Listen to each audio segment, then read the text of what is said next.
Bu kaleyi anlatacağım. Burası Cape Coast Kalesi. Köle Kalesi. Oh, ruhum, kalbim daraldı, ruhum daraldı.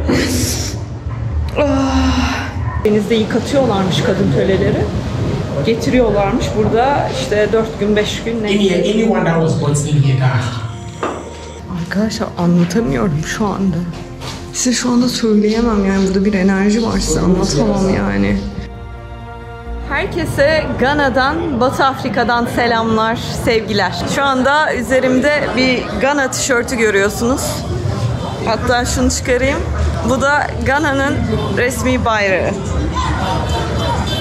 Özellikle bu tişörtü giymek istedim. Bu konuları anlatırken zorlanacağımı biliyorum. Şu anda bile zorlanmaya başladım. Bu kaleyi anlatacağım. Burası Cape Coast Kalesi. Diğer adıyla Köle Kalesi.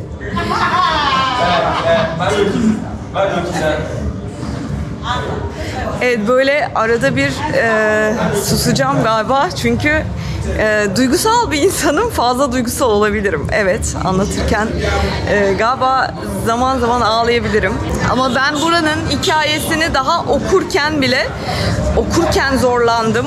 Gerçekten nasıl anlatacağım ben de bilmiyorum. Gerçekten içler acısı bir hikaye, içler acısı bir tarih. Yani bir insana bunu nasıl yapar dediğiniz olaylar. Bu insanlara, bu kıtaya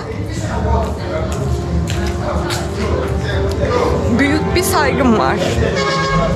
Hadi gelin başlayalım.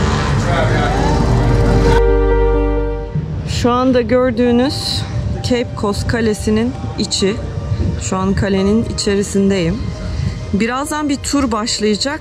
Ona katılıp ayrıntıları dinleyeceğim. Aslında her şeyi öğrendim ama belki kaçırdığım şeyler vardır. O yüzden onlara katılıp bilgiler öğrenip videoya devam edeceğim. Ama size gelin burayı biraz anlatayım. Şu anda insanlığın utanç kaynağı olacak bir kaledeyim. Burası Cape Coast Kalesi. Bir liman şehri, bir balıkçı şehri burası. Burası 1700'lü yıllarda Avrupalılar tarafından keşfediliyor. Çok zengin altın madeni nedeniyle buraya altın sahili adını takıyorlar ve gelip burayı sömürmeye başlıyorlar. Aslında ilk hikaye öyle değil tabii. Burada kabileler var. Kabile şefleriyle Avrupalılar anlaşıyor ve belli bir işte silah, malzeme karşılığında ticaret yapılmasına izin veriliyor.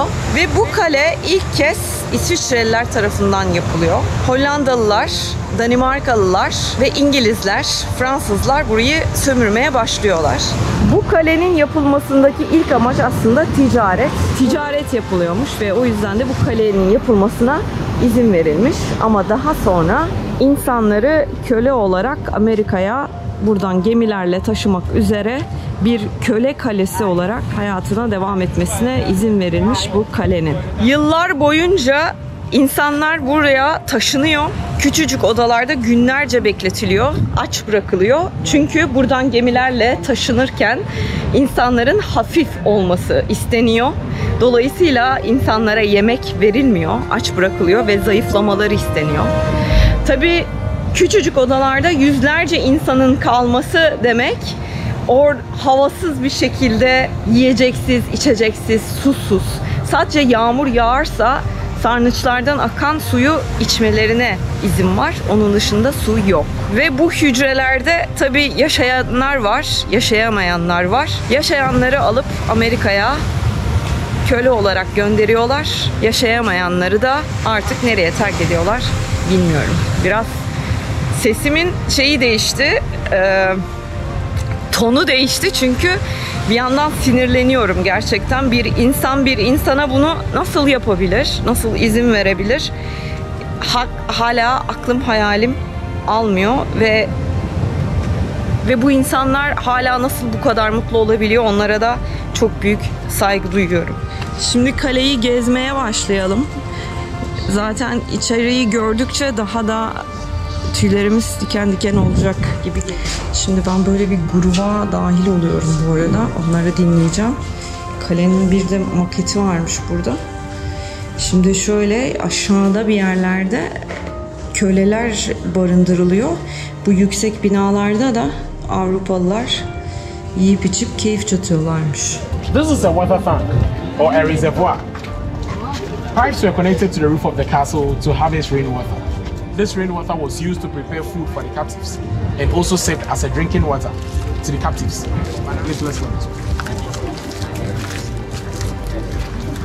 Burası erkek kölelerin tutulduğu artık zindan, hücre neyse.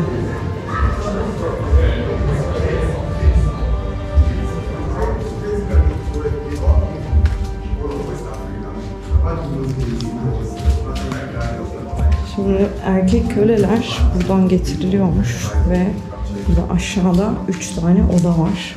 Orada hapsediliyorlar. Burada 200 kişi tutuyorlarmış. Ve biraz önce ışığı kapattı. Sadece şuradaki deliklerden ışık alıyor ve inanılmaz zifiri karanlık. Ve şu kadarcık alanda sadece 200 kişi. İnanılmaz.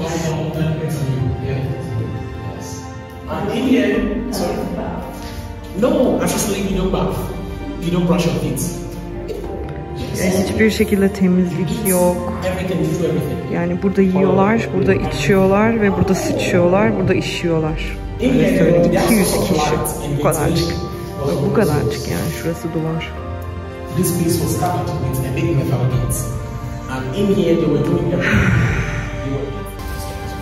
ışığı kapatacak. Işığı kapatmasını istedim ve burada kalmak istedim ben.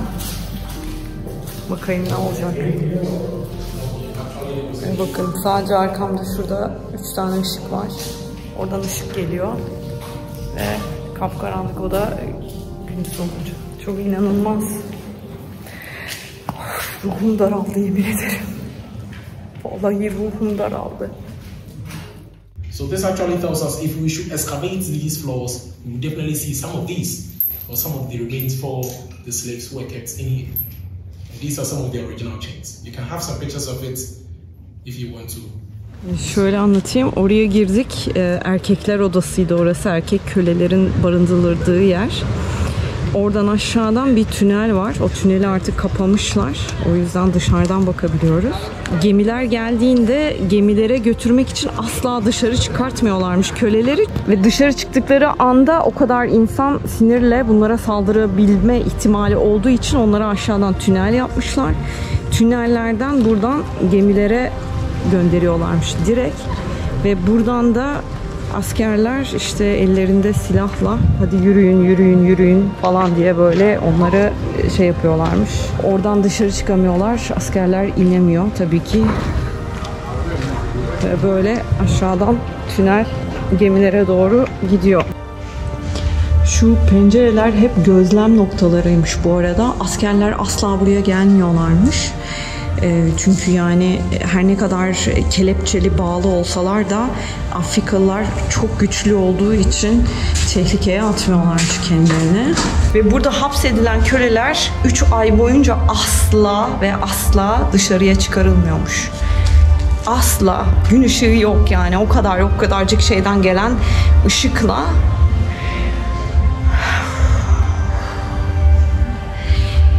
yedikleri, içtikleriyle işte tuvaletlerini her yere, aynı yere yapıyorlar.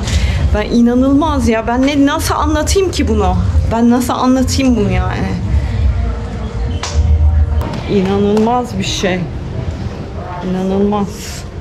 Burası tünelin bittiği yermiş. Tünelleri kapamışlar zamanında. Köleler buradan getiriliyormuş. Burası okyanusa açılıyormuş. Orayı kapatmışlar.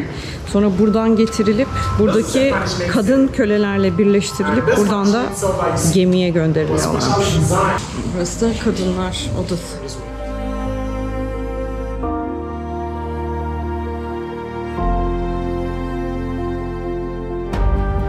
Kokusu sanki hala var ya. İnanılmaz. Bu insan kokusu hala var. Evet. Sadece şurada 1-2 tane ışık var. Alright, so ladies and gentlemen, this is the female slave dungeon. 150 women occupied each chamber at a time. Together 300. And on record, some were here with their children in these terrible conditions. And over here, they were doing everything here.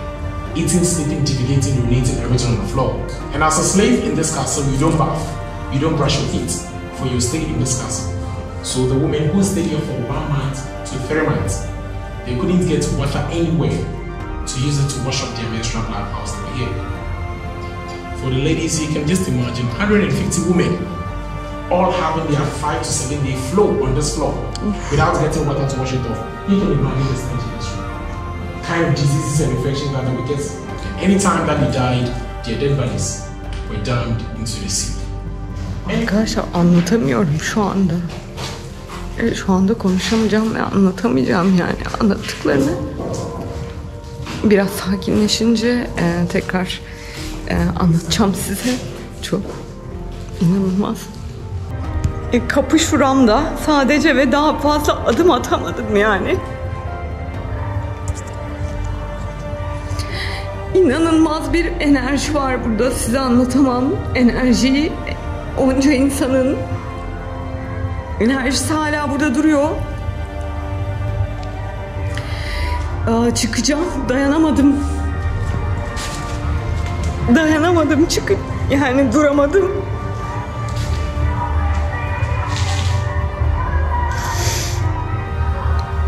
Oh, ruhum, kalbim daraldı, ruhum daraldı.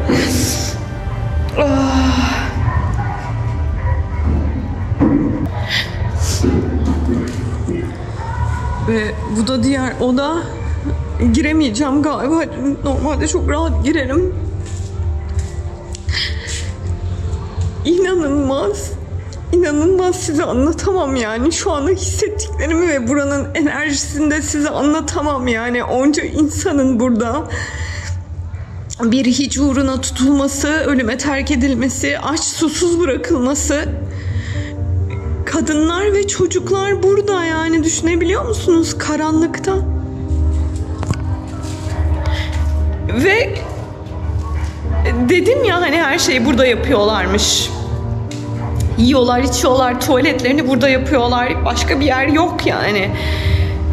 Ve burada uyuyorlar. Yani tuvaletini yaptığı yerde uyumak zorunda. Yemek yemek zorunda orada. Orada yaşamaya çalışmak zorunda. Orada yaşamaya çalışmak zorunda. Ve kadınlar, biliyorsunuz, biz kadınlar adet dönemimiz var. Onu anlattı adam. Adet döneminde hiçbir şey yok. Ayrıca yapılan hiçbir şey yokmuş. Kadınlara zaten kıyafet bir şey de verilmiyormuş. Üstünde artık ne varsa, ne kadar nasıl bir ufacık bir şey varsa onu altına seriyormuş ki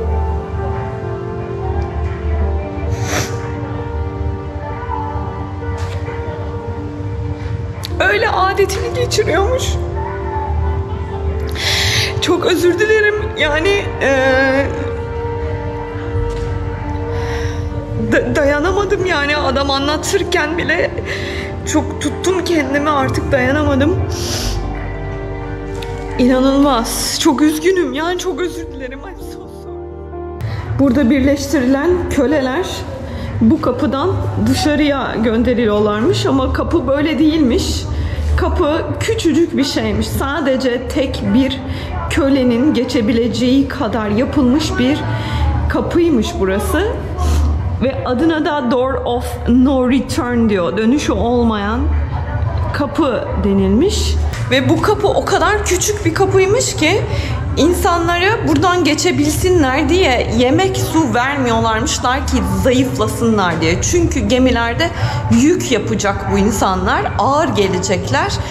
O yüzden aç susuz bırakılıyorlarmış ve o kadar ince olmaları gerekiyorlarmış ki bu küçücük kapıdan geçebilsinler diye. Hatta kapı o kadar küçükmüş ki İngiliz askerler, Avrupalı askerler buradan geçemiyorlarmış. O kadar ince bir kapıymış. Evet, dönüşü olmayan kapı. Buradan giden Afrikalılar bir daha asla dönemiyorlar. Ve işte Avrupa'da yaşayan, Amerika'da yaşayan Amerikalı siyahiler, Avrupalı siyahiler dediğimiz, adlandırdığımız Afrikalılar aslında bu soylardan geliyorlar. Bunu bilmek, bununla yaşamak nasıl bir şey ben bilmiyorum gerçekten. Ve bu insanlar mutlular. Bu insanlar çok mutlular. Çok.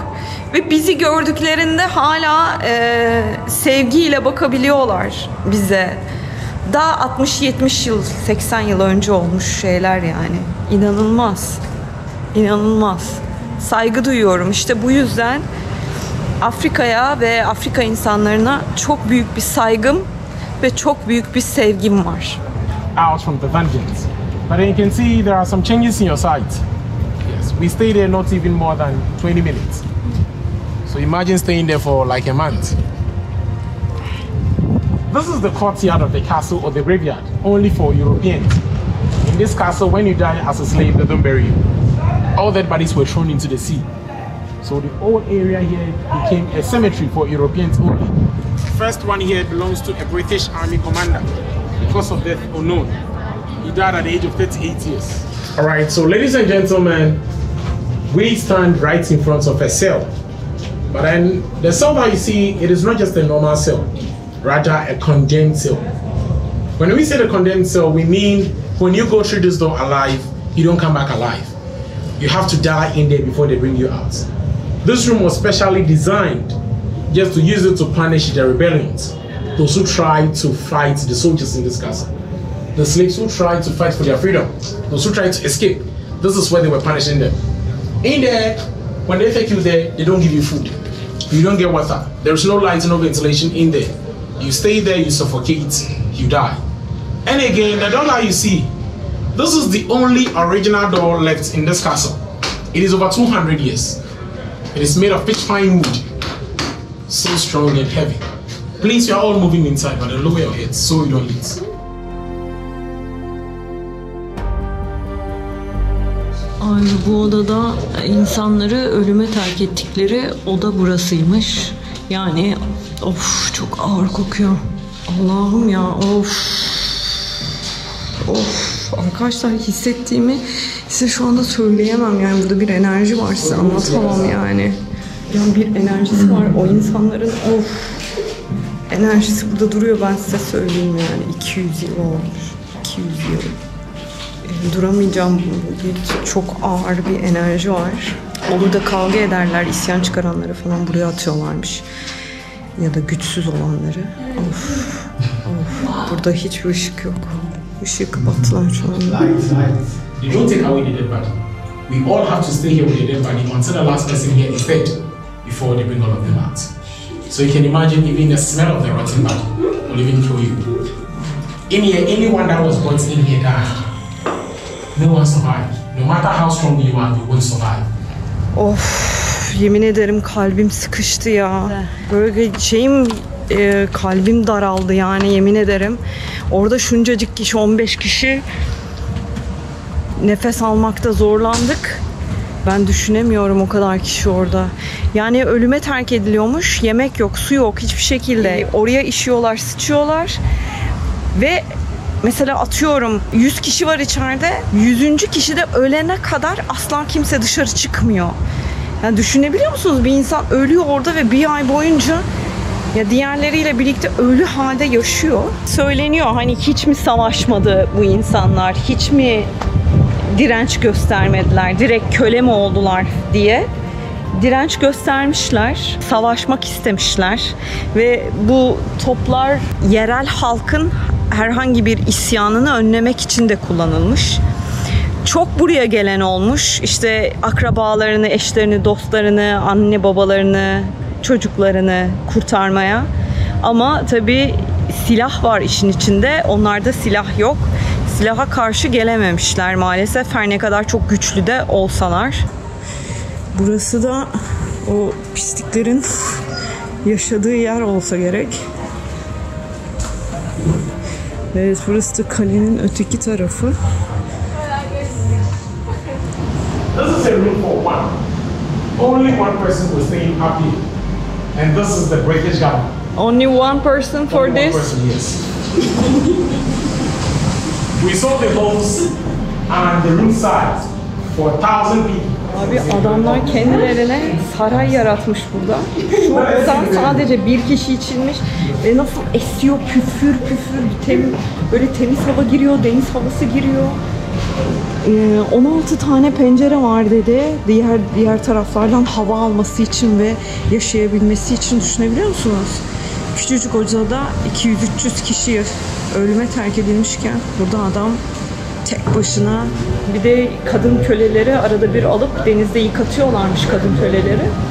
Getiriyorlarmış. Burada işte 4 gün 5 gün neyse tadını çıkarıp sonra geri gönderiyorlarmış. Evet, adamlar kendilerine saray yaratmış. Böyle odalar yapmışlar. Güzel güzel manzaralı ve havadar. Yani düşünebiliyor musunuz? Yani aşağıdan gelen çığlıklar, ağlamalar, bağırmalar ve adamlar burada yaşıyorlar. Onlar aşağıda.